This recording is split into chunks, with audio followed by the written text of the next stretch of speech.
If you document every single thing, first of all, that's making a lot more edit time for you later, which is not easy to sustain.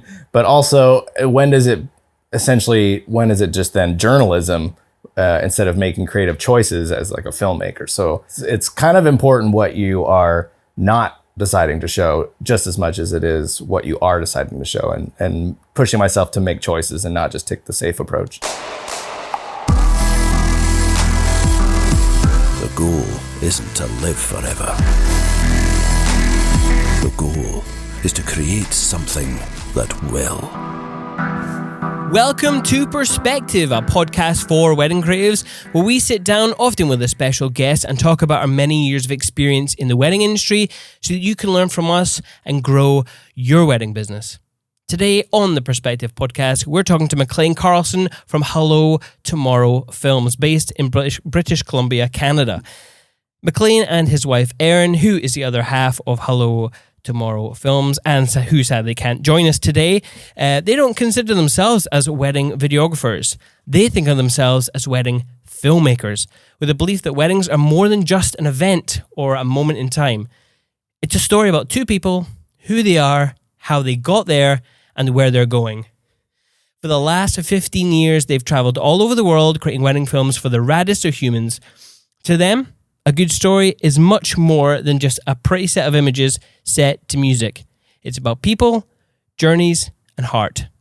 We're going to find out all about how they do what they do in this episode, which is, of course, sponsored by With Jack, and you'll hear a little bit about that a little bit later. But Greg, hi, how you doing? What are we drinking? I am good, and we are drinking some Obadiah coffee, which is a roaster. It's a local roaster to us from Edinburgh. It's a good Scottish roaster, and it's their Laguito Columbia bean, which has rich and creamy vanilla qualities. Ooh. So hurry up and pour it. I'm going. We're making the mistake again of drinking coffee fairly late in the evening. It's 6 p.m. here, so... living on the edge. Yeah. And we're joined by Maclean. Hello, Maclean. How are you doing? I am doing great, fellas. Thank you very much for having me. Oh, it's good to have you. I honestly, I feel like this has been on the books for months now. I think the first time we had to cancel because we had a weekday wedding that just booked, so we had to. Greg, can you mute your phone, please? Oh my goodness, tech issues. Sorry. We had to cancel on you, and then you got something, so you had to cancel on us. But finally, we're here, so I'm so excited. It's been, all these last minute inquiries and everything. Dude, seriously, it's been bananas, but I'm very glad that we can finally make this work. Yes. Thanks again for being flexible. Oh, awesome. Are you drinking anything over there? Have you got yourself a warm cup of coffee, or? I sure do. Yeah, it's what time is it? It's 10 a.m. here in British Columbia, and I'm sitting down with some Salt Spring Island coffee, which is a local brand. And yeah, I'm not a coffee snob, or do I know really anything? No, but I enjoy a good cup of coffee. Does anyone really know anything at all, ever? We're just blagging our way until we're dead. Yep, that's basically my life mantra. And blabbing our way until we're dead. Yeah, and obviously we're missing Erin. Yes. That's all right. I know it's hard being parents. True. Yeah, we got a little 6-month-old on our hands at the moment, and of course our nearly 4-year-old, and life's a little crazy at the moment. So thanks. She wishes she could be here. She might pop in at one point, but that'd be cool. Yeah, but most of the time I don't think she'll be able to join. Yeah, no, I get it. 3 kids over here, so oh my goodness. Yeah, no, it's crazy having this kind of job and being a father. Yeah, seriously, it's a quite the juggling achievement, I guess. Did I hear recently that you guys had your 10-year anniversary? That's right. Yeah, that would have been in May. Yeah. Ah, awesome! Congratulations. Thank you very much. Yeah, pretty crazy to think, and we've been together for 15 years, I think. So pretty bananas. Yeah. A good adventure. An amazing adventure, and it's been cool to have that much history together, especially with Hello Tomorrow specifically. Like, we started pretty much like 2 months after we started dating, and thankfully it worked out. Yeah, that could have been awkward. Yeah, seriously. So what have you been up to recently? It's obviously a busy time of year. Have you also been keeping productive with that YouTube game? Oh man, the YouTube game has taken a back seat, unfortunately, at the moment. But yes, weddings have been super busy, as I'm sure you guys feel as well. And restrictions here in BC have lifted a bit, so a few maybe weddings ended up going forward. So that's kept us plenty busy. And then in the middle of it all, we decided to move, so that was fun. Oh, really? But we're all settled in now. Yeah. Was it a far move, or was it? Only about half an hour from where we were before, but it's actually Erin's childhood home that we were able to move into. So, that's so nice. Kind of cool that way. Yeah, pretty cool. Actual same home, like house. Yeah, wow, yeah. Cool. The one that she spent most of her time in. Yeah, so we thought that'd be cool for our kids to be able to grow up here too. Yeah, definitely.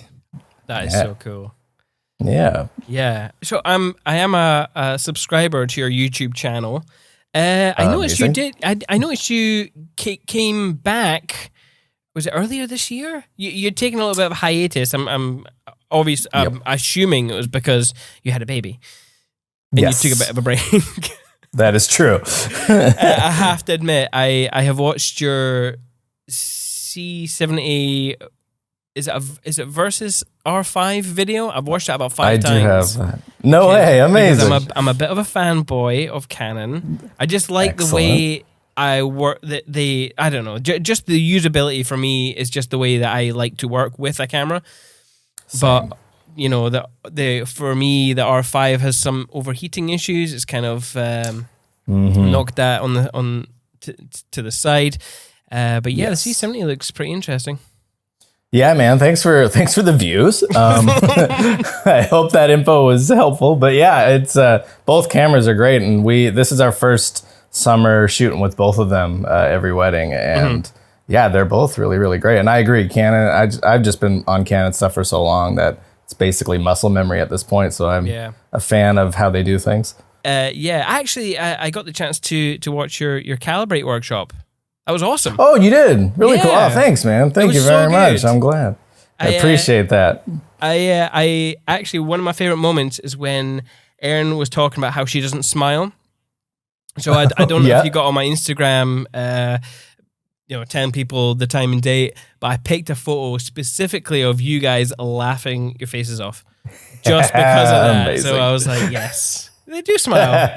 That is true. Perfect. Yeah. She'll be thrilled. Yes. Funnily enough, you are a self-confessed weirdo in your own words, dude, according to your website. 100%. Yeah, dude. So what makes you weird, pal? Because I also would describe myself as weird. I sing to myself when no one's around. Nice. All just weird kind of stuff. What makes you weird? Yep. Well, singing to yourself, that's a hallmark sign for sure. I think everyone's a bit weird. So when I say we're weird, it's more just our interests. Like, I'm sure you guys have heard the term Disney adult. Have you heard that before? I haven't. Online? But that's perfect description of me as well. Oh, good. Yeah, pretty self-explanatory. But yeah, like we're just nerds with a few things. We're big Disneyland fans, which is lame but also awesome, and Lord of the Rings fans and all that kind of stuff. And basically, if you hang out with us, we'll just be the whole time is just joke cracking and making ourselves laugh, which others might find weird, but that's all right. You be you, man. You be you. Yeah, that's right. That's my other life motto. Yeah, and your website it gets your sort of about you across as well, because your video, the about you video, is brilliant. Oh, thank you. I don't know if you see enough of them these days. Like, I feel some people sort of neglect that and just maybe post a quick picture and a paragraph, but having the video just speaks to the audience a lot better. And I love stumbling across the credit for the images where it's by Shari and Mike. We met those guys over in, was it Norway? No, Sweden. Sweden, yeah. over in Sweden a couple of years ago. Such a nice couple. Yeah, they're awesome. That's cool. Was that for way up north? It was, yeah. Okay, yeah. Those guys are sweethearts. They're great. Yeah, lovely. Good people. Lovely people, yeah. I've been for trying to get them on the podcast, but obviously busy with sure. children and, yeah, True. COVID. I'll light the fire under them, though.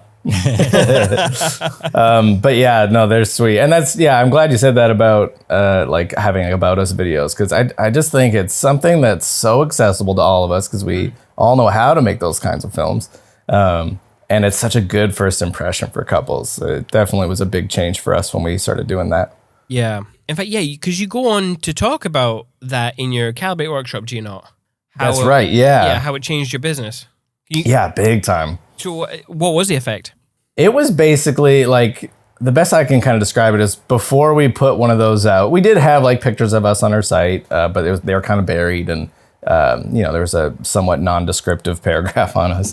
And then and couples, when they inquired, it would primarily just be like, oh, cool, like what are your rates? And that was it. And then we'd get the ball rolling, and then we'd get to know them, and usually we'd hit it off. But after that video, or a similar video was put up, we started getting people being like, oh, I love this stuff too. And it just immediately launched us forward about, 2 or 3 hangouts. And it was just a really good way to get to know people quickly, especially with a wedding and telling stories. You want to be able to know your characters really well. Yeah. And we found jumping to that in a natural and quick way was super helpful. So, and then our inquiries changed to, just like more, hey, you guys seem really cool and we love your work. Let's talk.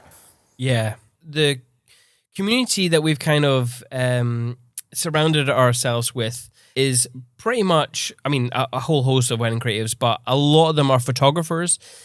And I feel like they might struggle with the knowledge of how to do this for themselves. Yes. So I find that you don't often see it. Obviously one or two, and I love the photographers that do incorporate video into their website. Because like you said, you just feel like you start to know them a bit better. Especially with photographers, that's a medium. Yeah, like you said, they don't necessarily maybe have the knowledge to put those together. But if they do, it's so great to just see people in that way. Like Instagram stories have been great for that because it's allowed people to show themselves, from behind the camera and in video form, but to do it in a way with intention and a more polished feel, as in an about us film. It's just really powerful. Yeah, totally.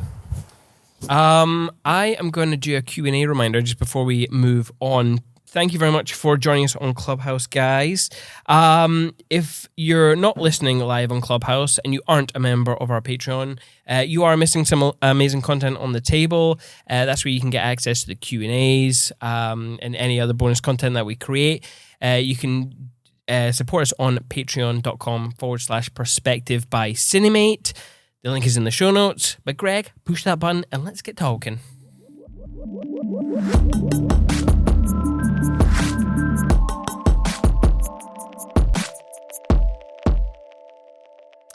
You can go deep or as shallow as you like with this next question, but, and I have already given you an introduction, but from your own words, who are you and what do you do? Oh, man. Who am I? Oh, okay. Well, I am a husband, a father, and a weirdo, as I said before. And I guess the best way to describe what I do, or at least what I like to do most, is to tell stories, especially visually. Awesome. Yeah. And so earlier you mentioned that you started Hello Tomorrow 2 months into your relationship with Erin. But what got you into, what made you sort of decide to do that? What was the sort of spark to go into wedding films? Great question. Yeah, so we met when I was around 18, and up until that point, I was, super into video all growing up, loved making skate videos with friends and short comedy videos and, that sort of thing. And then right when Erin and I had met, my sister was getting married, and she hired a videographer. And I remember that was the first I'd even heard of that sort of thing. And on the wedding day, I just found myself watching him the whole time and thinking that was a really cool way to apply the video knowledge I would have to a setting that was, creatively free and open. Like there wasn't anyone telling you necessarily how to do things, and you could just kind of express yourself and tell a story about the couple. But also, being an 18-year-old, I was like, cool camera gear and cool, I can put music and it'll be fun. And it was. But that, so I did that. That was October 2006 that I think I started doing weddings under the name Hello Tomorrow. Before that, I had done a few, people knew I was into video, so I would do their cousins' weddings and that kind of thing. But it would just be like dad cam from the back, basically. Yeah. And then, so it kind of, after Hello Tomorrow started, we kind of ended up kind of getting a name for ourselves somewhat quickly, at least locally here. I think it was about 2 years into it, I had the chance to go to film school here in Vancouver, and that was really cool. And that's kind of where the approach to story kind of came in. Learning about that and applying that into weddings was kind of what changed our trajectory. Mm-hmm. That's kind of cool. What was it like going to film school? Like, did you have the aspiration to do weddings? Did other people have aspirations to do weddings when they go to film school, or in film school did they kind of look down on wedding filmmaking, or like what was your general experience there? Yeah, I don't think anyone, at least that I ran into, had done or was doing weddings. Weirdly, no one looked down on it, but my instructors really actually praised it. They were like, hey, this is what a great exercise in every way to be able to hone your craft and learn. Because essentially what it is two characters, maybe some other complementary characters or supportive characters. Yeah. But, and it's just like a great exercise in blocking and understanding natural light and understanding equipment. And that kind of made me start thinking about it differently, because I wasn't sure what I was going to do coming out of film school. But after I thought about it, I thought, well, let's see what this could be if we really decided to focus on the story and not just montages. Yeah, yeah. And if you can get good at filming weddings, then that's just going to raise your sort of skill set for filmmaking as a whole, because weddings cover every single element of photography, filmmaking, pretty much. Yeah, so true. Because you have to be a one-man band. Yeah, absolutely. So over those sort of 15 or so years that you've been working in wedding films, you've shot sort of local weddings, destinations, elopements. How would you say your business sort of breaks down? Is the majority local? The majority is local around Western Canada, for sure. We find ourselves in Alberta, which is one province over, a fair bit. We've kind of taken a backseat into accepting travel weddings since having kids.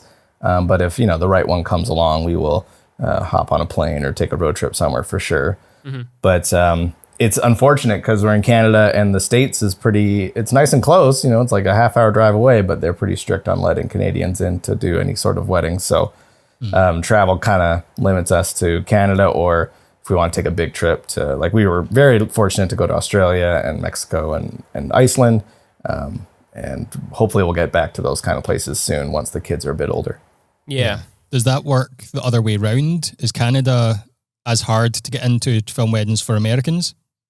I've heard from some people that some people think it's harder, which is surprising to me. But I think it's pretty equal, and there are legal ways to go about it, of course. But it kind of depends on who you get at the border. You could just get a guy who's a grump that day, and he'll turn you away. And by the time you figure it out, you've missed the wedding anyway. So, oh god. So we try to avoid any kind of snafus like that. Yeah. Oh man, we've talking about destination weddings. We've not really, or even our community, not many of them have started going to the destination weddings because of Brexit and COVID, obviously. Oh my gosh. But it's such a it was such a shit show, to be honest. And we've not really gotten over COVID enough to start like learning how to do the whole Brexit thing. So we're just like, oh, fucking just local weddings. Yeah. So it's it's interesting. Well, where you guys are located, though, I imagine, at least like you said before COVID, were a lot of your couples coming into Scotland because it was like it's such a destination? It's on top of my list for sure. Yeah. Yes, definitely. I can't even a really high percentage of our couples were Americans, Canadians, or people from sort of Asia coming over for the Scottish scenery and just living that sort of dream. Yeah. We had a quiet year last year. Yeah. Well, let's talk about what you actually offer your couples then. Okay. Because I always find it interesting. So some people offer the longer edits, and some people like to just focus on those shorter, tighter edits. Totally. Yeah. What's your approach there? Yeah. We primarily offer 2 films that's kind of standard in every package we offer to our couples. One being a highlights film up to around 5-ish minutes long. And we really advertise those as like, that's the main thing you're getting. This is the story-driven thing that you're going to be watching over and over that we put our heart and soul into. And then everyone also gets a documentary edit of their ceremony and speeches. There are available add-ons to expand that film into more of a full-fledged like documentary of the whole day. But we found just offering that from the get-go, honestly, it's kind of just selfishly, I don't want to have the creative pressure to like, oh, I really love this moment. Can we make sure that's in the highlight? Instead, I want to be able to have complete creative freedom and then be like, oh, don't worry, everything you could want is in the doc edit anyway. So it kind of frees me up. Yeah, right enough. So we don't do that. We offer the like a 15 to 20 minute highlight film, but that's the creative edit. And then as add-on, it's the ceremony and speeches as separate films. But right enough, we have had couples come back and say, oh, can you add this in? Could we have this? So that's a very interesting approach that you guys have. Purely selfish. I quite like it, though. I quite like it. How do you guys find making those 15-minute edits? Is that like, that's a big order. Like we offer that, but it's an add-on, but it's a creative feat to put one of those together. Yeah, I mean, we're not cheap for a supplier over here. Yeah, I mean, we could always charge more, I suppose, as any creative supplier could for weddings. But it's not easy. But having like, if we were to try and get it down to a 5-minute edit, it'd be even harder. Yeah, so having that extra time to know that you can sort of work with the flow of the story and the pacing and stuff does help a wee bit. Yeah, that's a good point. I have both of us have a really bad habit of overshooting as well. So yeah. Plus, I don't mind. There are some moments in our films that it's just one shot for I don't know how long, but I'm not afraid to just make shots linger if they need to for suspense or to make things a little bit more dramatic.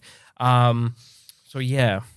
Yeah, having that breathing room can make all the difference too. Mm-hmm. The times we get to make those, I find it really actually creatively exciting.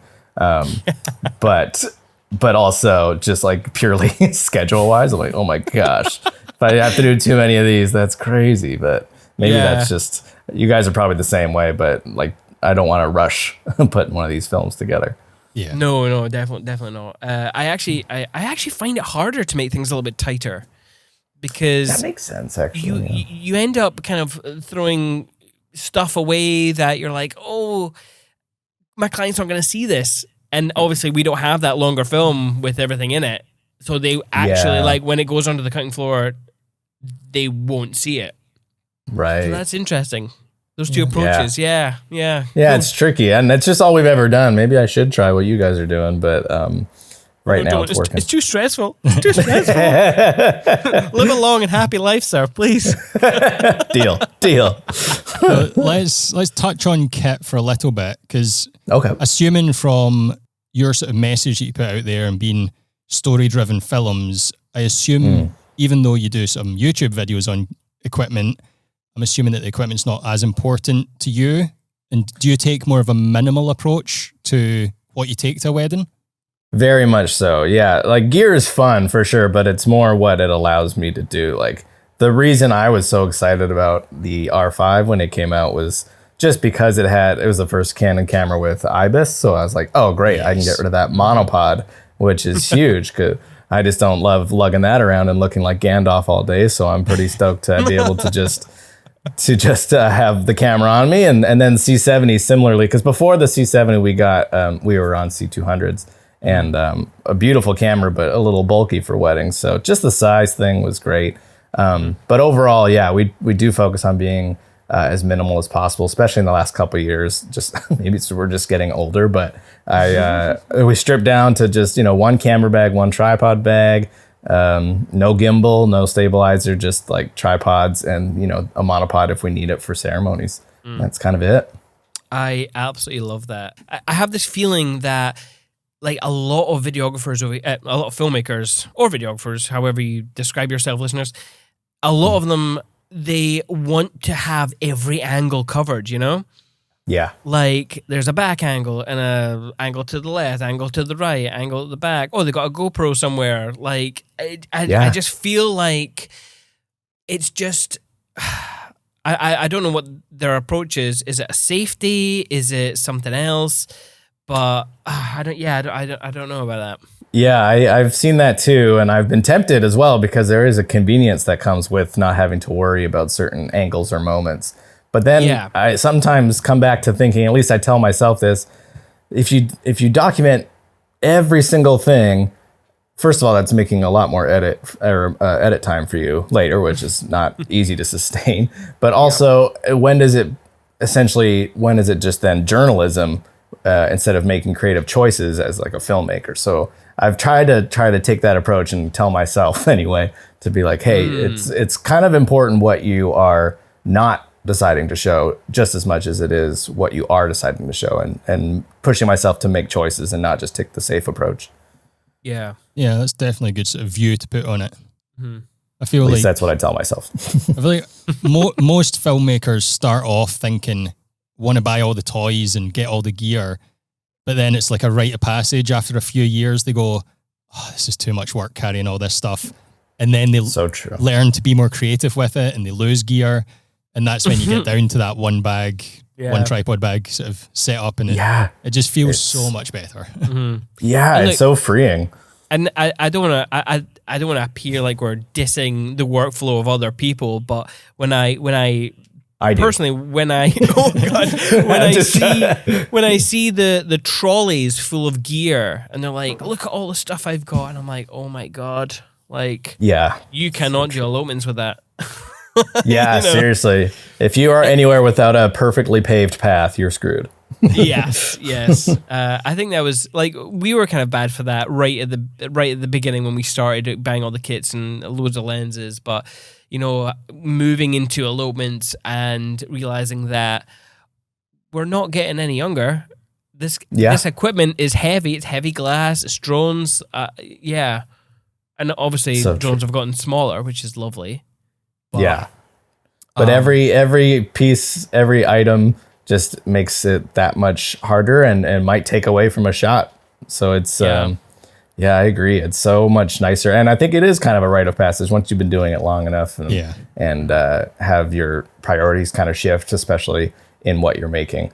But we were the same way. We were even up until like 3 years ago. We would have a big two-handed gimbal that the Ronin M, which you couldn't you couldn't sit it down. You'd have to bring a stand along. It was a very unwise purchase. that and like a big drone carrying case, 2 camera bags, tripod bag, lights, the whole deal. What was the drone you had with the big case? The first one, it wasn't even at the time. It was small, but it was the one right before the Mavic that was still in like the cooler carrying case, the white. Is that Phantom? No, Phantom, yeah. Oh, was it Phantom? The Phantom 4, yeah. The Phantom 4, yeah, I remember that. Yeah. Well, which was we still also small. had the big drone. We had the the Inspire, so it was even bigger. one. Yeah. Oh goodness, guys. I know. Tell me about it. We hiked up when we have a promo video for ourselves. When we were doing it, we went up the sky, and then came back down and went up a glen, or I don't know. It was a very long road to get to this waterfall, and we had to hike all the way up. There wasn't a path, and this hill was just completely waterlogged. It was horrible, midges everywhere, and we were carrying this huge big drone up. And it was just one of the worst moments of my life. That sounds like it, dude. Oh my gosh. Oh yeah, fun times. Yeah. Woof. Actually, okay, I'm gonna ask a little bit of a personal question, not a personal question, a question that I've kind of wanted to know. It's a bit off topic. It rains a lot in Scotland. The Canon C70. What's it like in the rain? Ooh. Thankfully, I haven't had to encounter that all that much yet. But it is not. From what I've read, it is not weather sealed like the DSLR bodies or mirrorless bodies. So yeah, if it's anything like the C200, which it was, I didn't have to feel too concerned in the rain, but I definitely won't stay out in the rain long with it. Yeah. Okay. That's kind of what I Yeah. thought. That's the only reason I haven't gone the C70. Yeah, anyway. seriously, you guys run in the rain a lot. I love that though. Yeah, I like that you guys embrace it. Some of your films are like extra magical just because of the rain and people embracing it. Yes. You know what? I think when a couple embrace it, like we're kind of used to it, like being out in the rain and stuff. But yeah, when a couple, maybe they had envisaged their day on this lovely sunny hill or whatever. But, when you see a bride in the morning getting on her hiking boots and the weather outside is forecast for rain and they're ready to go for it and they've got that energy, I'm like, yes. Let's go. Let's bring it. Yeah. Awesome. Yeah, seriously. So good. So what's your approach to working alongside other photographers then? Because again, on social media, I see a lot of, this photographer got in my shot and this videographer got in my shot. And like, are you good with your communication? Are you nice and friendly? Yeah, we kind of our unofficial rule between us is kill them with kindness. Like, we want to make sure that no matter what, whether for some reason we do something wrong, that upsets them, which I can count on one time that's happened, or one hand. Yeah, we just want to make sure that they walk away from the wedding being like, those guys are amazing. And early on, it was a big business decision too, because, similar to what you guys were saying earlier, the photo community, at least locally here, is really great, and there's so much talent. There's less video, and obviously we're not working with other videographers. We're working with photographers all the time. So making sure we stay on their good side was a good business decision, but also it came pretty naturally to us. So we're pretty relaxed. We're not directing moments, so we always tell them like, hey, like portrait time's your time. We're going to be there for in between moments, but don't stress about saving time for us unless we have arranged something beforehand with the couple. And yeah, we just kind of hang out and we try to make their job easier and just add to whatever they're doing. I feel like that is such an awesome approach to this. I honestly feel like it's one of the biggest issues that teams have on a wedding. Or that I see on social media, because we've never, that's the same approach with us. We're very friendly. I always say in the morning, I'm like, hey, by the way, if ever we're in the shot or you want us to move, just hand gestures. You can call me anything you want. You don't need to remember my name. That's awesome. I'm going to steal that. Yeah, and they're like, oh, same here. And, it's always friendly and lovely. And yeah. I feel like it's not, and I feel like it's not that hard. So I hear all these horror stories both ways, like you were saying, and even friends of ours will get texts randomly on wedding days being like, this guy's doing this, can you believe it, for a videographer? And I can't believe it. I don't know why people aren't just better humans, forget about coworkers. So yeah, just don't be a dick. Yeah, that's I could do a whole talk, and that would be the title. Just don't be a dick. Yeah. I'm going to do another Q&A reminder just before we start getting on to, talking about how you do what you do and Sounds talk good. about how your approach to shooting and stuff. Yes, Cool. thank you for joining us on Clubhouse. Awesome. If you're not a Clubhouse listener, and you're listening to this in the future, I'm past Simon. Come and join us on Patreon, because all of our bonus Q&A sections from all of our podcasts are there. And yeah, we just have a good lot of fun. You can join us on Patreon at patreon.com/perspective by Cinemate. Link is in the show notes. Enough with me gabbling on. Hit that button, Greg.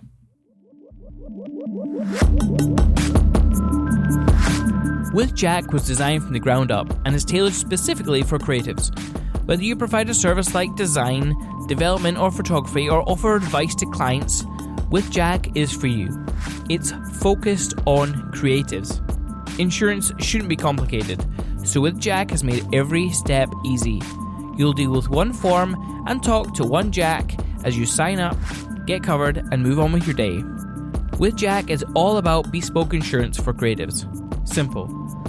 That doesn't mean more forms or faff, it means less. It's not about endless features and stale service. It's about one solid policy and the personal touch. Bye-bye unnecessary fuss. Hello, creative friendly insurance. Be a confident creative. I'm going to be real for a minute. Now that all the coffee's drank, I'm very sad. We need to make double the amount, Greg. So that was a good coffee, though. I do like Obadiah coffee. It's always good. You know. Let's talk about how you do what you do, Maclean. All right. I turned the camera on. That's step one. Have you ever forgotten to turn the camera on? Or forgotten to hit the record button? I haven't forgotten, but mistakenly thought it was rolling when it wasn't, which I'm sure we've all run into. But that is one of the worst feelings when you look down and you thought you turned it off and now it's recording. What? Mm-hmm. But thankfully, never crucial moments. Yeah. Have you ever gotten yourself into like a cycle of turning it on when you're turning it off? Oh, the worst. Like, it's always you'll have like 3 walking shots of just your feet and you're like, oh, for God's sake. Honestly. Yes.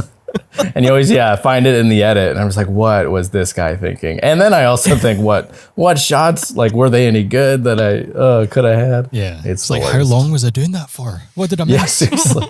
Yeah. How was I not paying attention? Yeah. So obviously, like you mentioned, you shoot with Erin. Yes. In fact, I'm trying to remember a YouTube video. You're looking back at your old films, and I'm pretty sure Erin is like, "Oh, this is when I wasn't allowed to shoot." Is that right? Did you only have her? I don't know if she said aloud. Oh, I think what she meant was I was a bit more of a control freak at that time, and she wasn't allowed to shoot the bridal prep because I wanted to, selfishly. That wedding too. That was for a friend, so it was that was maybe part of it as well. That I thought the friend would feel more comfortable with me, but yeah, fair enough. Let's talk about your roles then. Okay, what roles as a duo do you have on a wedding day? Well, we don't like to necessarily. We do think of it between us that like I'm kind of the lead shooter and Erin is supporting me, but also she's like the lead interactor. She's going to be the one that's making sure that the couple feel relaxed and calm when we're shooting together, and vendors and all that. She'll be the one making friends, where I can be focusing on the actual technical stuff of that we need to handle, be it setting up audio or setting up camera angles or this or that. So that, at least on the wedding day, that's primarily what we do. We do shoot separately during getting ready time, and so Erin's obviously leading her own time there, but primarily I'm kind of the technical lead, and she's she's all the charm and personality and and also a killer shooter. I don't think anyone's described it in that sort of way before, of how they break the roles down. It's usually like lead shooter and sort of second shooter, but describing it as like the interactor or person who's communicating, I don't think anyone's described it like that. Although there is some photographers that I see that do shoot like that, I don't think they would talk of it in that sense. They wouldn't realize that's what they were doing. Yeah. Yeah, we just found that kind of approach worked for us. And especially I do 90% of the editing. Erin will have sessions with me and sit down and help me after I've done a lot of the decision making, but she'll help clarify things for me. But so since that's the case, when I'm shooting, I'm thinking about the edit a lot. So it just made sense to kind of do things that way. Yeah. And on a wedding day, when you are shooting, what is important to you? What are you thinking about to focus on with that sort of edit in mind, I guess? I'm thinking a lot about people, characters, of course, certain, boring things like getting good establishing shots and B-roll moments. But I'm a whole lot less about details. And I really do try to think of the wedding as, oh, this is just the location. This isn't the event. This isn't why I'm here. I'm telling the story of these two people. So I'm very much trying to capture anything that speaks to them as people, or if I remember something from the vows that were said earlier in the day, I'll be trying to, sometimes like at a reception, they'll have photos set up at like a whatchamacallit, thank you card station with a guest book, and then they'll have photos of the couple, and I'll be like, okay, well, I'm going to look for a photo that speaks to something they said earlier. And basically, I'm always just trying to hunt down story relevant things and make sure those are captured. Do you still capture the details of like how the tables are laid out and all that kind of stuff? If there's time, I will. Partly to just look busy, but also to make sure that if they ask for it, I have it. I can count on one hand using those shots. Times where I've done that, but most of the time it's, if I'm going to capture a scene with details, I want to see the details being used for the most part. So like guests actually sitting at these tables enjoying themselves, or if something is referenced specifically that will be handy to have in the story, I'll make sure to capture a detail shot of that.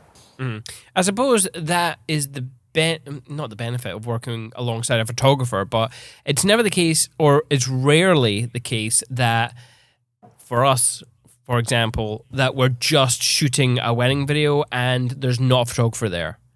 Yeah. Is there always is that the kind of the same as yourself? Yeah, I think we've shot. Working...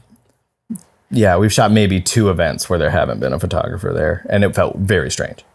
Yeah, that's exactly this, and it does, doesn't it? Kind of puts a little bit more pressure on you. You're like, oh my god. It's so true, yeah. Because you're right, it does. Having the photographer there, I usually tell couples I want them to know this before, so they don't expect their film to have a ton of detail shots. But I always say, like, the photographer is going to do a way better job, and it's going to be something you'll actually look at. Whereas if you have a frozen shot of flowers in your film, likely it's not going to be this wow factor or something you really, really need or want. Exactly. Yeah, the details don't have any kind of emotion to them, really, do they? There's not, for like, the most part. Yeah. Yeah, you're right, for the most part. Like, it could be a really important, like, brooch or something to tie into a speech that they're talking about or something. But that's definitely the minority of the time. Like, it can be great, especially because it is an extension of the couple's taste. So that's important to definitely make sure it's captured. But as far as, solo shots of things, I don't know, personally, when I see it in my own edits, I'm just like, this kind of slows things down, or I don't know, it rarely adds to things. But I do sometimes capture them for sure, but I rarely use them. Or if they've ordered a doc edit and there's time, I'm like, well, for the doc edit, they'd probably like to see their whole reception space and that sort of thing, but rare. Yeah. So talking about the story of the wedding, then I'm going to sort of play dumb with this question. Isn't the story of a wedding, isn't the day as a whole the story anyway? Like, there's a couple, they get married, and then they sort of go on with their life, sort of thing. Is that not a story in its own? It is. It's a pretty dry one, if you ask me, or it can be. It has the potential to be. Because we kind of went on, as mentioned some of this in our Calibrate talk, but the wedding is just the setting, and the story. We have this unique situation with weddings where story the ending is already known. Like if you're watching a wedding film, presumably they're getting married and they are staying together. Like there's gonna be a happy ending. There's they lived happily ever after. So it becomes much more important and interesting to see how they fell in love, how they got to that day, and to reveal who they are as people. Like when I stick around watching our own work back or work of others that I admire, I'm just so fascinated to see who these people are and what they like and what made them fall in love. And that for me is, at least that's what keeps me creatively excited too. I really enjoy that part. Yeah. There's a challenge for all you filmmakers out there to make a wedding film with an ambiguous ending. An Inception style ending. Yeah. Do you? And right before they say I do, cut away to black. I like it. Oh my god! I actually might try and edit an old film like that. Simon I'm will sorry. do that. Do it. Man, sometimes I get crazy with my edits. Honestly, well, you know what? Let's talk about some of those editing paths because, you did mention that in your workshop. So, the narrative structure, like, are there many that people can use? I hear you. Yeah. So, for example, like if I always quite like to go a little bit circular, and I'll maybe like end. I'll start and end at a kind of similar point. Yeah, so I've done the same. But yeah, okay. What other paths can people do? Can people use? Yeah, the different types. I don't have them all in front of me. I always forget a few of them, but they're kind of talking about the different way a story arc can go, and circular being one of them, and and then linear, non-linear, and there's a couple others. But I find myself, like, I feel like when most videographers get started in weddings, linear seems to be the simplest approach, and is still a very effective. But can be creatively a bit boring, and there could be deeper options to explore in non-linear or circular. But yeah, linear just being telling the story from, starting from getting ready through to the dancing at the end. There's nothing wrong with it, but it's cool to explore. Like for circular, I've done the same thing that you were kind of describing. Maybe we open on some moments from the first look and then cut away to kind of build some intrigue and reveal more of who these characters are, and then coming back to it later can be so much more impactful than just like, okay, first look, it's happening in the middle of the film and we're done and moving on. Or, I try to look at what was the kind of emotional climax of the day and then build the narrative around that. And often that means visiting it a couple times in short ways, like touching on it earlier in the film and then having the payoff of it later.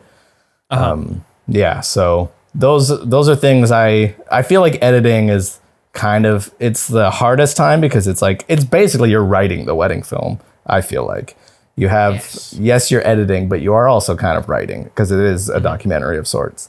So that's where you get to play with all those narrative options. What is your style of shooting then? Do you just let things happen and document them, or are you taking a bit more of direction at any point in the day? Most of the time, we're directing less than we're just letting things unfold naturally. If couples, like, the reason we would do that is to make sure people are relaxed. But sometimes you get couples that are less relaxed if you do that. They'll be kind of standing around like, please tell me to do something. And then in that case, then we will step in and do that, or the photographer might. But that's usually only during like portrait time. But the rest of the day, the most we would dictate is like, hey, can we have this event happen here? And other than that, we're just planning ahead and planning where we want to be to capture it. Just because even for guests too, if they're involved, if it's too rigid, they are a bit too aware of cameras, and we find it produces a bit more stale footage. Yes. Generally. I completely get that. I find that's one of our jobs on the day is to appear like a normal person instead of just a camera person.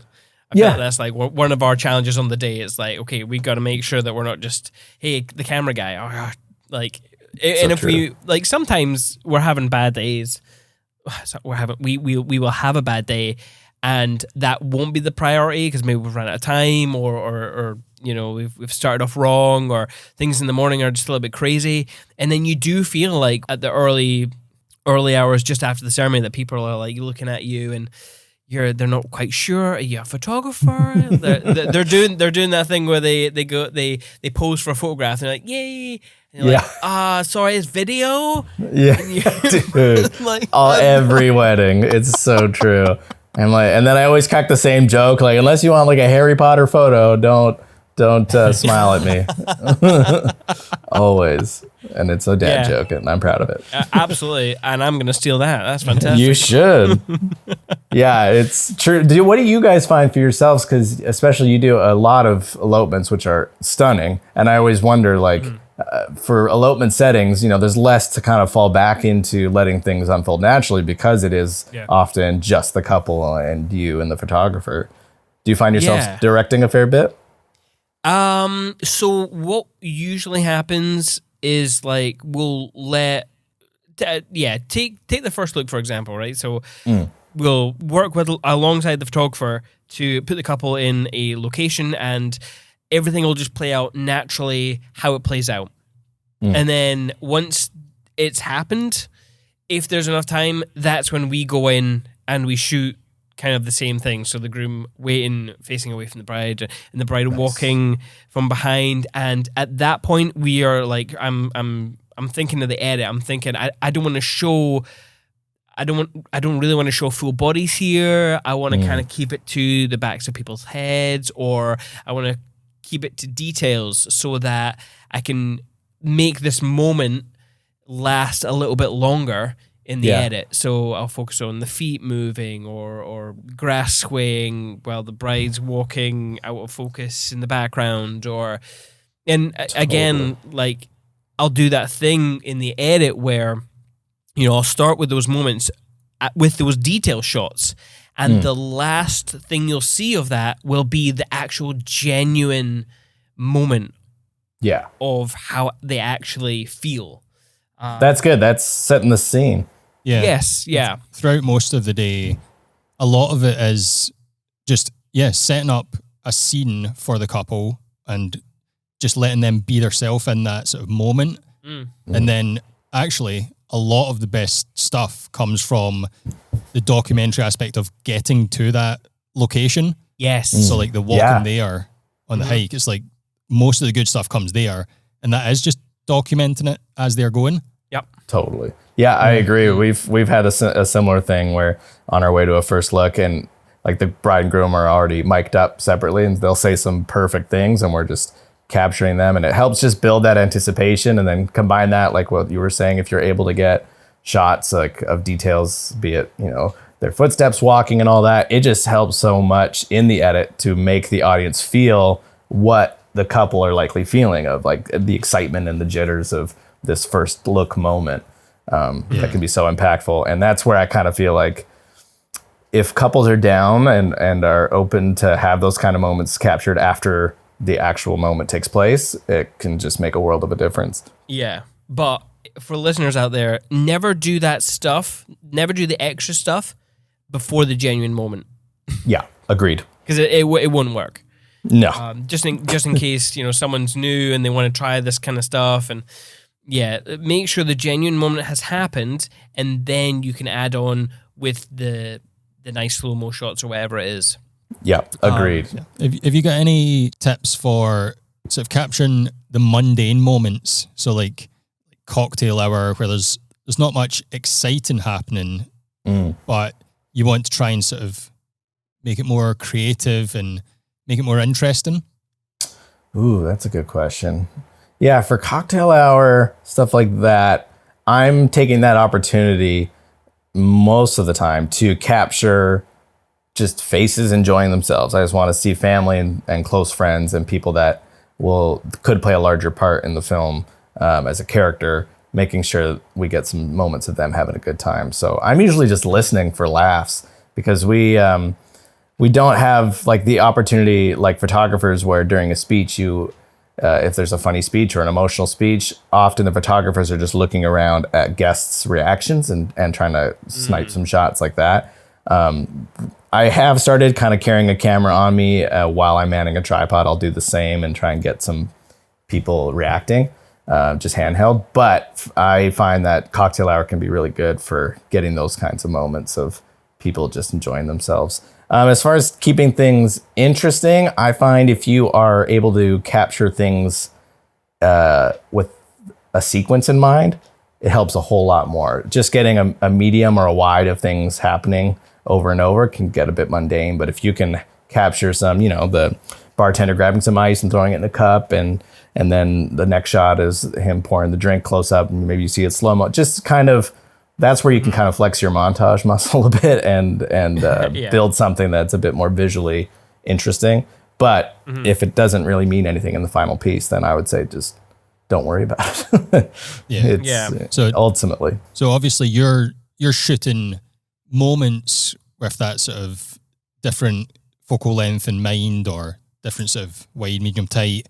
But do you and Erin both tend to stay on the same focal length? And do they differ for most of the day? Good question. Yeah, typically at moments like they do differ unless we're shooting like coverage together, say the vows or something. But yeah, usually Erin will find herself on a longer lens, being able to sit back from a bit further away and capture moments, be it slow-mo or not. And then I'm usually handheld on a medium, like a 50 or something, trying to get a bit tighter, like just get closer to the subjects. But yeah, like cocktail hour, we don't usually shoot it together. Usually just one of us does. So we'll try and get a variety of focal lengths separately like that. But what's the other person doing while the drinks reception is happening? Usually setting up audio for the reception, making sure talking with the DJ and all that kind of thing. Just because I don't know, maybe it's just a Vancouver thing, but a lot of weddings, like there isn't a whole lot of time between the ceremony and reception, so it's kind of a mad dash to make sure the audio is all set up. Yeah, I find that probably audio is the most stressful element. So I actually, talking about roles, I give that role to Greg. Nice. Smart. While I go and do the drinks reception. And when he's done, if he feels like he wants to put on a long lens or, get more B-roll, then he'll do that. Yeah, but, I think for us, it's one of the more stressful elements is the audio, because we put a lot of focus on getting good audio and good audio that we're going to use. Yeah. I think if it was someone who was a bit more blasé about the quality or something, then maybe it wouldn't be a stressful element. But yeah, we can't settle for less quality audio. Yeah, and especially if that's what your couples are expecting, that pressure is extra to make sure you deliver. I know the feeling for sure. And I often daydream of like, what if I didn't have to worry about audio and I could just roll up and shoot? And it's a fantasy I'll never get to see the reality of. But similar with like ceremonies, like I don't know if you guys see this, but photographers often have the benefit of like they can show up 30 seconds before the ceremony starting and be ready to go pretty much. And I'm there sweating my face off trying to get things set up to make sure I can just capture things normally. Yeah, it's when you have to leave the preps early to get to a church that's a little bit further away to then set up, and you're hoping that the church doors are open and the priest is there to let you in. And oh my gosh, I had a first happen this year. Sorry, I didn't mean to cut you off. No, it's fine. I was just going to say that we had a first this, like, I don't know, 2 months ago, where that exact situation happened. I'm arrived at the church. I'm stressing. It's a big Catholic mass, so I know I better make sure I have everything ready to go. And the father did not arrive. And this couple did not have a planner, and they didn't know he wasn't there yet. So they just started the ceremony themselves. They did the aisle walks, and I'm like holding my microphone, waiting, like my lav mic, I'm trying to wait for this guy to show up. But at the same time, I'm like, I needed to shoot this because all of a sudden the aisle walk's happening. Long story short, they got to the top of the aisle and they just stood there. And they're like, where's Father? I don't remember his name. And they had to wait another 10 minutes and they were just hanging out. So thankfully, right when he showed up, I saw him and threw the mic on him. But oh my gosh, that was stressful. Oh my God. I'm actually sweating here just thinking about it. That's awful. Seriously. Oh, I mean, I understand like making a wedding film and doing the photography from a wedding for a wedding. They are very different, and they do have their pros and cons. But for us, audio is the hardest. But I am very happy that we don't have to do the group photos. I feel the exact same way. Yeah. So yeah, you can have that, photographers. That's fine. I know every time that starts, I always just go to the photographers. I'm like, I don't envy you right now. Like, this is not. This is not fun. Especially when they pull out this like 4-page list of groups, and you're like, oh my goodness, it's a full event. Like, have fun. Yeah, enjoy. Yeah, I'll just be over here getting myself a drink of Coke. Yes, so true. So you've captured all your content from a wedding day, and you've brought it into your editing suite. Then what? Usually, yeah. So I'll sit down. I'll have a slight moment of like just curiosity of like, where's this gonna go? And I try to start every film because it can be so daunting. It's similar to writing and looking at a blank sheet of paper. Like, where do I start? I try to just start with a bunch of kind of the mundane things, which I'm sure you guys are doing as well, just syncing things up and organizing, and then doing the doc edits. And then I'm mainly just listening, and I'm trying to remember how the day felt, editing the doc moments and trying to find peak emotional moments that either are super emotional or reveal stuff about them as people, or like a retelling of a story of how they met and that sort of thing. So a lot of listening, and then kind of the song search begins. And then those two things combined kind of help direct me as far as how the narrative's going to unfold. Mm-hmm. But that can take days. Yeah. I kind of jumped to the end there with the editing, because that really is the end process, isn't it? Once you start kind of pulling stuff together of all the stuff you've caught. But it does all start with the pre-production. So I probably should have asked you about your pre-production before we jumping straight to the end. Sure. But I like to ask my questions. We're going for a non-linear edit here. Yeah, that's right. There you go. It's all coming together. So what kind of pre-production work do you do? Do you do questionnaires or meet your couples, FaceTime? Like, give us the rundown. A bit of both. So obviously pre-COVID, actually pre-children, we would meet in person. Now it's a lot less easy to do that, but we definitely like to meet a couple times before the wedding day, be it in person or on Zoom. And then we do have a questionnaire, but we have found over time that we want to kind of follow the couple's lead in terms of, like, we don't want to force a friendship if they're kind of just like, hey, like we're gonna hang for sure, and we're this is fun. But if they're like, hey guys, like you're kind of getting creepy with how much you want to hang out with us, then we'll kind of sit back a bit and make sure that we don't overwhelm them. But so a questionnaire and hanging, and then more hanging if they are into it. But sometimes there is, I think, such thing as too much pre-production, because we don't want to be rigid in our approach. So we try to be prepared and then let things happen and experience the day. Yeah. I feel like back in the day when we started to introduce questionnaires into our workflow for pre-production, that we were very much doing that, asking too many questions on they weren't exactly relative to what was going to be going into the edit. You don't want to create too much work for the couple. Yeah. You don't want it to seem strenuous for them. So we have whittled it down. I mean, there is a little bit of advantage when you do ask a little bit more information from your couples, is that, you know, and if people out there struggle with writing blogs, that you can pretty much just get your couple to write a short blog in your questionnaire. Yeah. I can't remember where we learned that. We learned that from someone a long time ago. Just use their answers to be the copy for the blog. Yeah. I mean, it can be a bit dry, so it's not like a copy and paste, but you know, you use it up and suddenly, yay, blog. Yeah, totally. I remember that happening to us for our wedding. and then being like, oh, interesting. Our photographer did that in her questionnaire, and I was like, oh, this is clever. Well, what was your impression of it then from the other side? Because I'm saying it's a good idea from our point of view. Right. Interesting.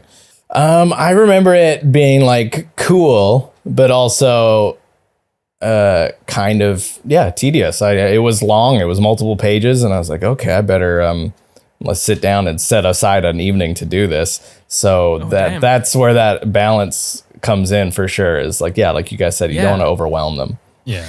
As you sort of say, there's benefits to having a lot of information and being prepared. But if you're over prepared and you've got a sort of preconceived idea of what's going to happen and it doesn't happen, that could throw you off on the day. 100%. Yeah. Very true. And then there is the added benefit now too of like social media being so normal that, hey, if you just follow them on Instagram and just be a normal human interacting with them or just following along on what they put out there, that can reveal a whole lot. That is a nice thing that they don't have to put extra work into. It's just naturally happening anyway. And that can, like, that has actually revealed a lot of things for us in terms of how or what we're going to focus on for the story. Because, couples reveal what's important to them on their Instagram accounts. Yeah, that's a very good point. I'm probably not on social media enough as a person. But Me too. That's good though. Like in the pre-production stages, I mean, there's obviously once you shoot, and I feel like it tends to happen a little bit more with elopements because you're with the couple and the photographer and maybe the celebrant. That's it, and that's you're the whole day in the hills. You get to know each other a little bit better. So I tend to I tend to continue that relationship after. But doing it before is pretty interesting. I hadn't thought about that.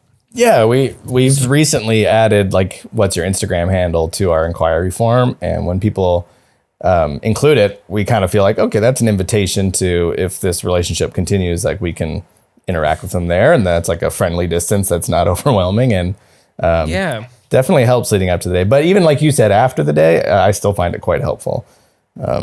Just to go back and be able to reference. Yeah, that's actually great that you put that in your questionnaire, because it kind of is like, hey, we're going to add you, instead of like, hey, the videographer has just added me on Instagram. Is that weird? Yeah, totally.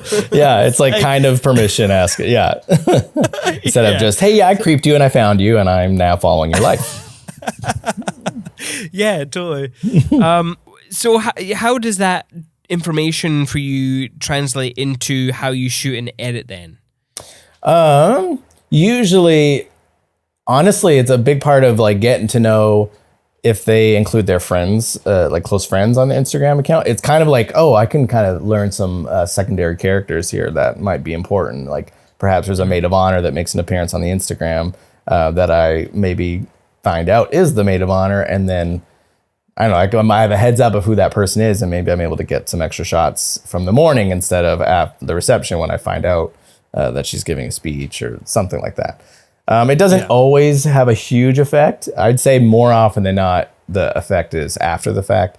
For example, we shot a wedding last summer where the couple were long distance for a while, and I actually ended up referencing their Instagram page for like in their film. I just straight up had screen captures of her Instagram page, and it actually added a whole lot of depth to the film because the story was mainly him saying he'd wait for her to come back from Australia, where she was living for a year, and there was all these very uniquely Australian photos that I could have just asked for the photos themselves, and that would have been pretty cool, but to see it on Instagram, I don't know, it just made it feel that much more real. So sometimes I enjoy doing that sort of thing.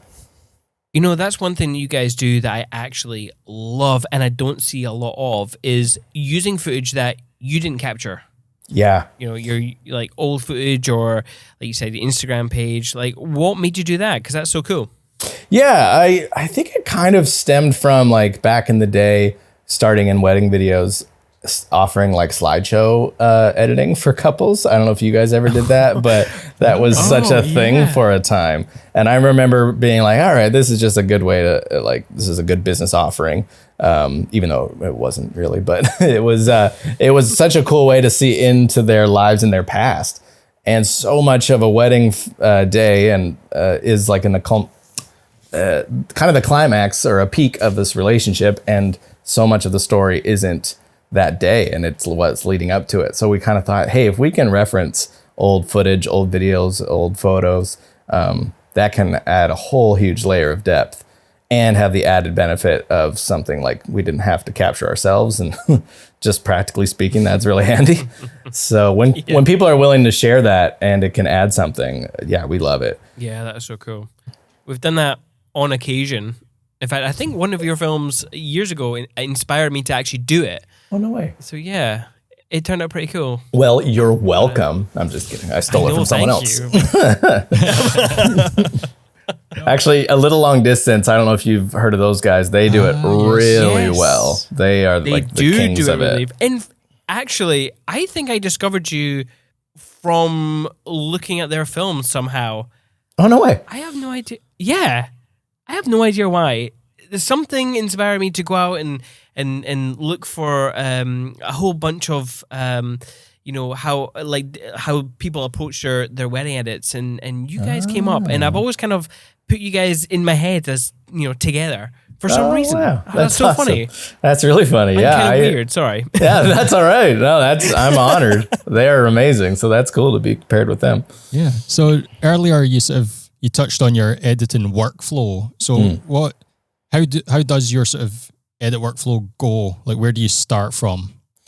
I generally start, after like organizing everything, depending on the wedding, sometimes I'll start with just pulling selects and favorites and making sure there are shots in there that I like. And that's usually just a good way to ease into an edit. I'll have a podcast on and I'll just be kind of relaxing while I'm doing it, letting the day kind of affect me that way. Then I'll do the doc edit because I want to hear everything back anyway.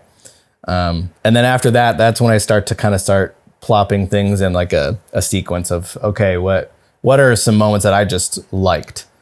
And then what are some moments that, from a storytelling perspective, reveal more of the character or peak emotional moments, anything like that. And then just having those kind of I usually have about a 15 to 30 minute timeline of just that kind of raw footage.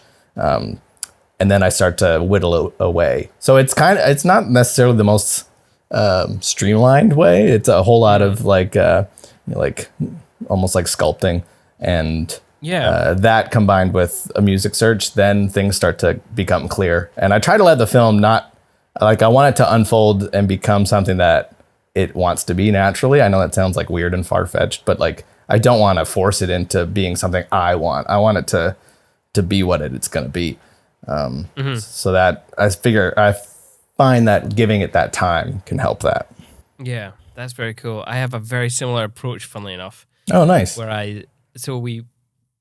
we have our all of our footage, we import them as sections of the day, and then we eventually just dump them. We make the selects and then dump them into one big timeline.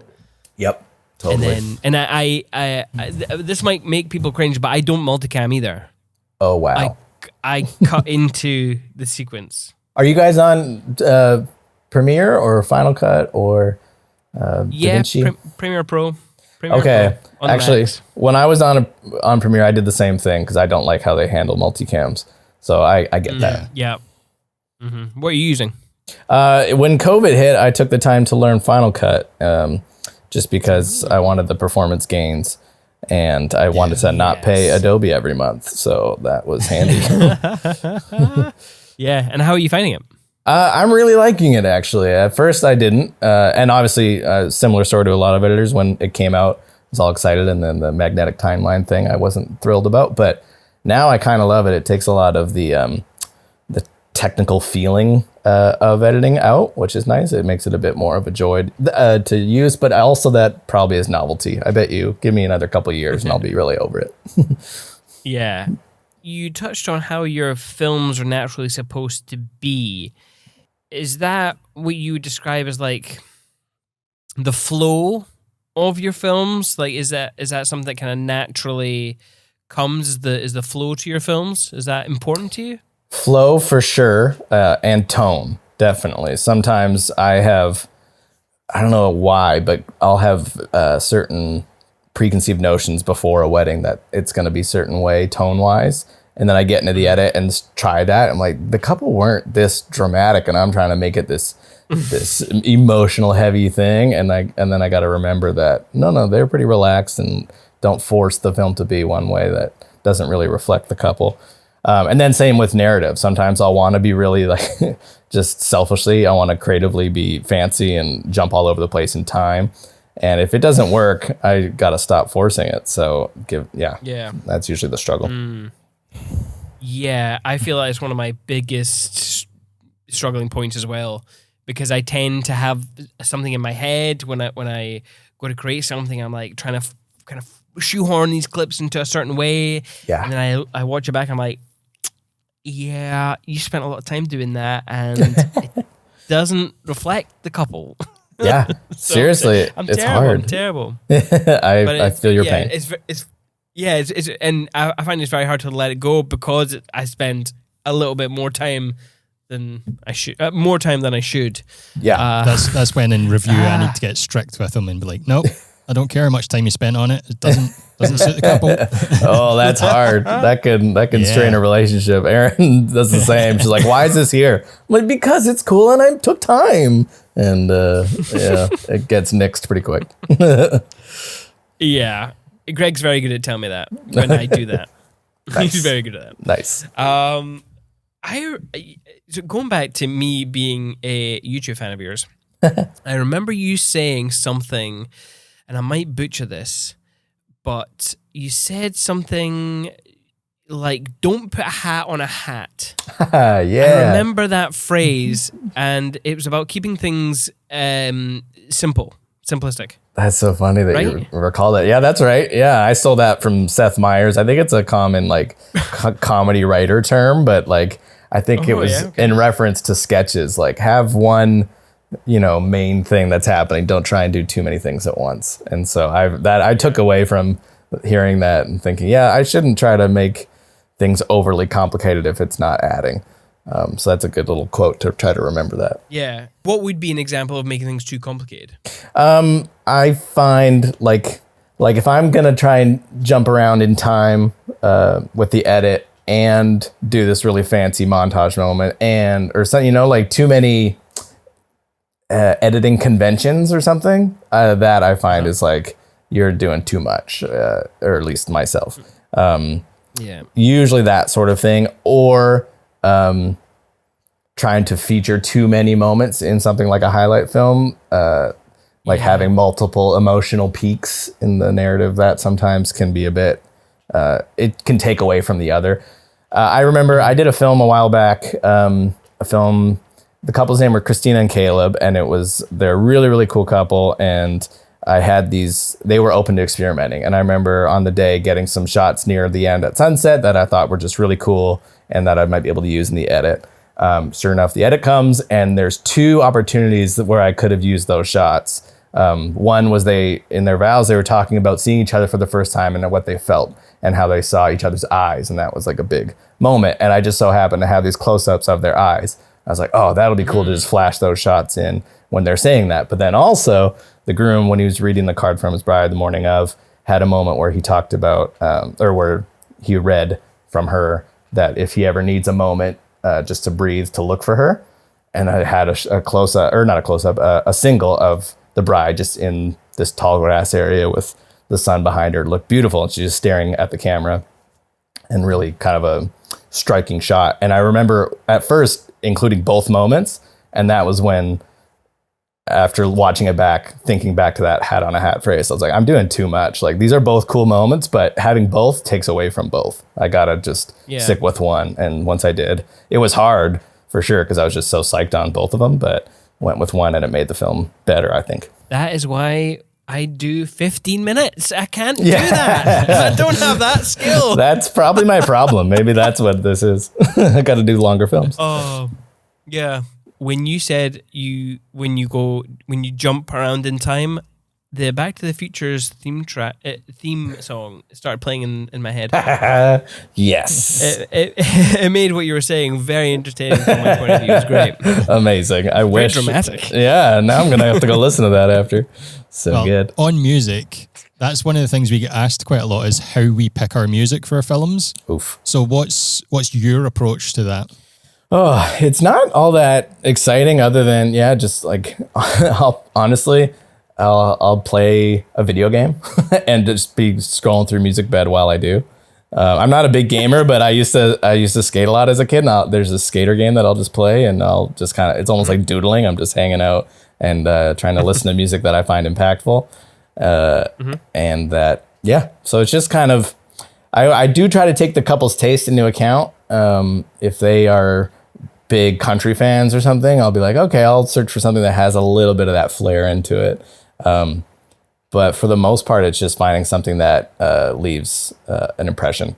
I remember a filmmaker describe his process of looking for music. I can't remember how he described it, but he took it very personally. And his approach was to look for tracks that would not feel like a wedding film. And this was like maybe 10 years ago. So that it would kind of feel a little bit less like a wedding film and get to the blogs a little bit more successally. I thought that was an interesting approach. Huh. Yeah, I definitely identify with trying to look for music that's not overly wedding-y. Because I feel like since the sites like the Music Bed have gotten really popular, there have been a few artists that maybe are aiming at that crowd a bit. Definitely. Right? And that's fine. I get it. But they can get, I don't know, it just doesn't speak to me. So I identify with that. But the getting to blogs faster, that I hadn't thought about. That's interesting view. I mean, I don't know if that approach would work nowadays with just so much social media. Yeah, true. And so much talent. Yeah, trying to avoid this sort of wedding-y type music is something that we do because you don't want it to, like, wedding type music that people think as stereotypical is quite one-dimensional. You need that other sort of music to get more of a dynamic to the film. Yeah. So true. Yeah. Gonna see you in your white dress, baby. Oh, I know exactly. I know the song you're referencing. That's so funny. That's amazing. Good throwback, that one. Yeah, seriously. If you've been in the game a while, you know what song we're talking about. Good times. Oh man, good times indeed. Do you ever get a client come back to you and say, oh, "Hey, we didn't like that music"? It's been a while since that's happened, thankfully, but we have had that in the past, and I understand music's so subjective, but we have found that going away, like usually what people are turned off by in a song, I have found is lyrics. So sometimes or like the melody of the singer. So sometimes if they're like, the song's not connecting, I'll just try the instrumental version. They're like, oh, actually, no, it's awesome. So that can be a solution. But thankfully, it's been a while. Do you guys run into that? Not too often. It's part of our pre-production. We ask kind of music influences. We actually have a wedding film out there that has been watched by our couple that I feel like is going to come back with some changes. I know it's going to be edit changes, and I feel like music's going to be one of them. That's tricky. It's not because I go too crazy. It's just a particular client. Slight control. Yeah. Element. Totally get that. But sometimes it's hard because you want to push yourself and try something new. But sometimes couples, understandably, they're not looking for that. So it can happen. It is discouraging, but I definitely understand it. Yeah. If they want it, I'll give it to them. That's fine. That's fine. I want to talk to you about color grading because I find I have I don't have a trouble with this. I tend to go one way and then the other. I have been, especially over the COVID period, where I was just like editing old films. I'm like, oh, this works. This doesn't. Oh, trying different things. And yeah, what's your approach to color grading? Ooh, I've done the same thing for sure. And I'm like never satisfied fully with color. But I'm trying to get better. So my approach usually is not trying to do too much. I do gravitate towards kind of darker imagery. And I definitely have to, I have to just rein it in of how dark I'm taking shots or something. But Yep, I'm yeah, with you on that yeah, right. And just trying to get better at, different lighting environments sometimes require different type of grading or color correction. So just getting better at that. But I took the time over COVID to develop our own LUT just to kind of get to a good starting point, and that's actually been really helpful. And I've been enjoying having that just in my bag of tricks. Yeah, That's very cool. yeah. And it's Are you gonna be releasing this to the public? possibly we've gotten some interest for it, so I would like to for sure if people really want to. But yeah, it's probably hopefully when there's time in the off season and in the fall here, I'll be able to put something out just as a little something.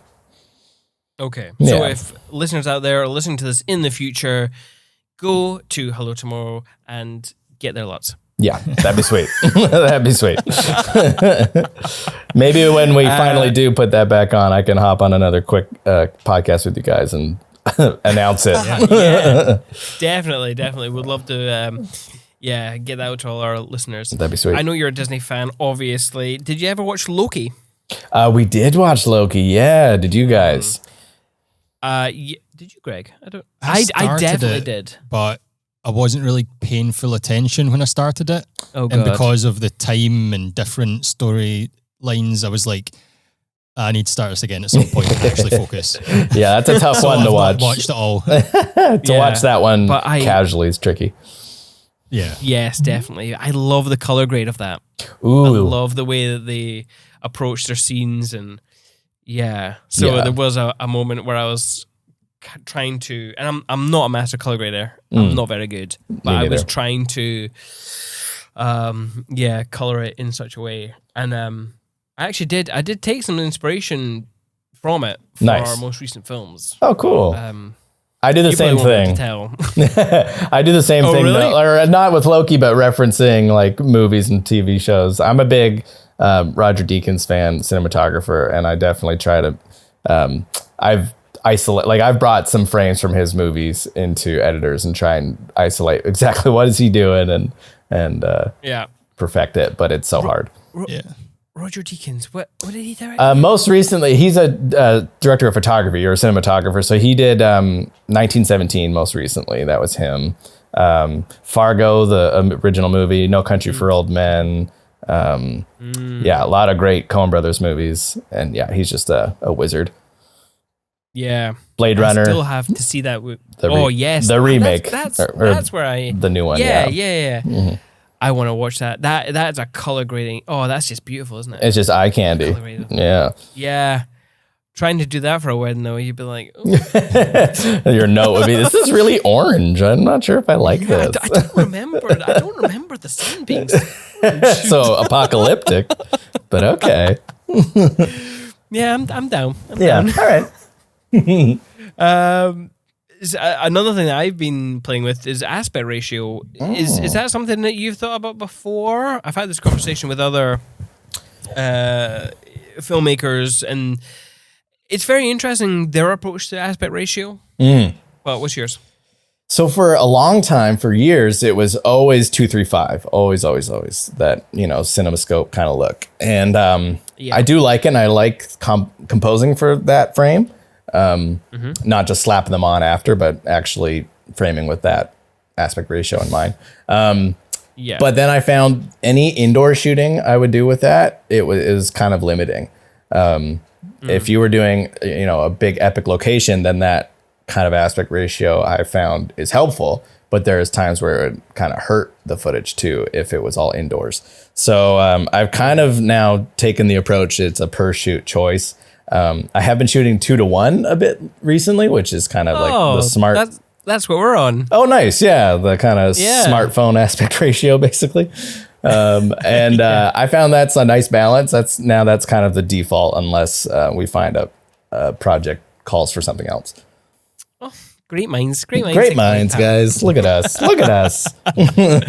Yeah. The reason why we went for that aspect ratio was because I was testing out a few different ones, and I felt that like we used to be super narrow. We used to be 3-1. Oh wow.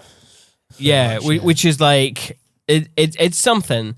And you know, when you'd go to elopements and you'd see all these giant hills around you, that aspect ratio just doesn't do anything for the environment. Right. So we moved to the normal wide CinemaScope, but then that was very quickly phased off to the 2.1 just because you do want to see a little bit more height and a little bit more headroom and yeah. Give things some breathing space. Yeah, I feel like if you're shooting in like, you know, the plains of Texas or the prairies of Canada, then that wide aspect ratio really helps. So we actually did a project, non-wedding project out there a year ago, I think.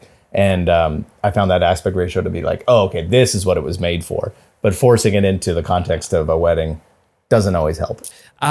Yes, thank you for joining us. Oh, my pleasure. And spending all that time with us. Dude, Thank you no so problem. much. My kids are being watched. I'm just hanging out. This is great. Yeah, all we need now is a pizza, and that would don't tempt me. top tier this. Don't tempt me. Early in the day for pizza. It's never too early. For our listeners out there, can you tell them where to go to find you online? Yes, hellotomorrow.ca is our website, and then we are at hellotmrw on Instagram. And if you somehow follow the real Hello Tomorrow on Instagram, hound them for me because they are not answering my DMs. I want that username. But yeah, hello TMRW. Oh, man. Awesome. Yes, definitely hound them. Please. And people can find us at cinematefilms.co.uk. Our Instagram and Facebook is /cinematefilms. We hope you enjoyed this episode, and if you did, you can support us on Patreon at patreon.com/perspective by Cinemate. As for a little as £1, you can support the podcast, and where for the price of a coffee every month you can get access to the Clubhouse Q&As, our roundtable discussions, and any more bonus content that you won't find anywhere else. If you don't have any money to give, that's absolutely cool. Just hit that subscribe button and you get your usual podcast for free. Maybe just leave us a review and maybe just leave us a review and we'll give you a shout out. However, In the meantime, enjoy your life.